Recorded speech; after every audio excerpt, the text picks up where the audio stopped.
James Comey, former FBI director who was indicted by a federal grand jury, put out this video of, of course, he is the epitome of what righteousness and justice is. He said in a video that he posted the day that he was indicted, I'm ready, I'm not afraid, let's have a trial.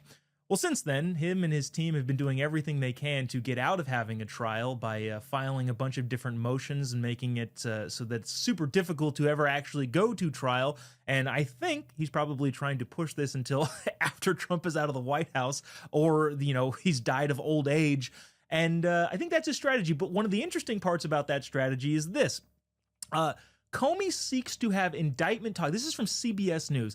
Comey seeks to have indictment tossed, arguing that senators' questions were confusing and ambiguous. In other words, Ari, James Comey's best defense here is, well, Ted Cruz confused me with his questions. I was not smart enough to answer them. Therefore, I should not be liable for the things that I said. Do you think, Ari, that this is going to stand? Do you think a judge is going to toss the case over Jim Comey being confused by Senator Cruz's questioning? God, I'm stealing that phrasing from my show and giving you no credit whatsoever. That is just excellent way to put that. It's amazing to me that the Democrats are going along with this narrative. It's on video. We all know what he did. The fact that I still have to say allegedly because of journalistic integrity kills my very soul, because it's on video of him being a moron. I'm sorry, but being a moron is not an excuse for breaking the law. And if he is the guy who actually leaked all this information, or he's the one who ordered the information be leaked, he has a major problem. Look, Joe Bob, I don't know how much investigative journalism you do, but here in Seattle, when I'm doing these pieces and I have to reach out to the FBI for comment, I always get the same response every time.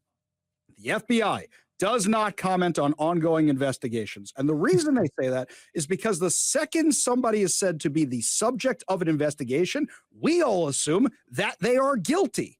And that's the public perception. And James Comey made that happen in what he did. And he may have intentionally done it. But lying to Congress, I don't think there's any question that he did that. There's a video of it. I'm sure somebody can go watch it on YouTube right now. Well, first of all, Ari, to answer your question of how much investigative journalism I do, the answer is zero. Secondly, I apologize for the deadening of your soul. I'm sorry that you have to go through that. It's a very traumatic situation for us, and I'm sure for you.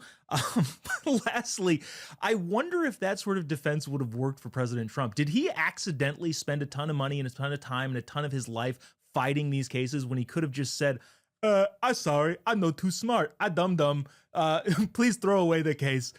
If that would have worked, maybe Trump unfortunately wasted a ton of his own time, which he could have been spent, playing golf, being with his kids, being with his grandkids.